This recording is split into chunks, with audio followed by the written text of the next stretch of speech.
আমি তো যত্ন করিই না এতদিন ধরে। না না না, ওই যে সামনে দুটো ভালো চারাটা। হ্যাঁ সুন্দর গাছ। বলছি কি ওই ঘুগনি আছে তো? হ্যাঁ হ্যাঁ হ্যাঁ শশা দিয়ে পেঁয়াজ কুচি দিয়ে। আমি ধনে পাতার কথা মনেই নেই, ইয়েতে দেবো। ও না ওসব কিছু দেবো না, এমনি একটু না একটু শশা কুচিয়ে দিও। আর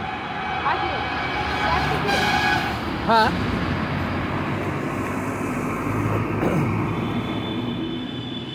লাল শাক শেষ কমপ্লিট। লাল শাকের জায়গায় এবার টমেটো লাগিয়েছি। কি ওই সে রাস্তার দুটো। হ্যাঁ হ্যাঁ হ্যাঁ সে যা দিয়েছে বলেছি 200 টাকা চেয়েছি। কি নিয়েছিল? আমার তো নিজের বাড়ির গাছ।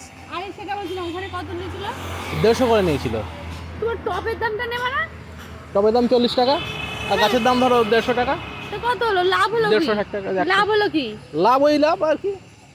যত সব না টবের দাম 20 টাকা। এই পাতাতে দুমড়ে গেছে পাতা। টপের দাম 20 টাকা? হ্যাঁ ওই আমার বই আনতে হয়েছে গোপালনগর থেকে।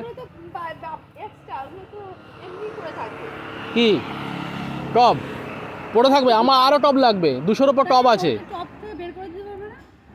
না টব থেকে বের করে দিলে ঠিক ভালো হবে না।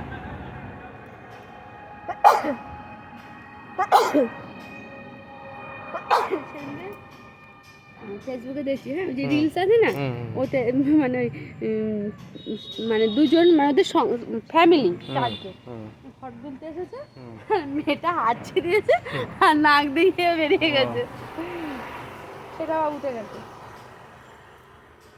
কুটি নাকি ধার দিন দেয়।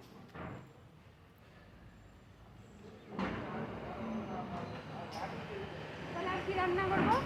ওই ছোটো মাছটা হবে, নিরামিষ তরকারি আছে আর কি।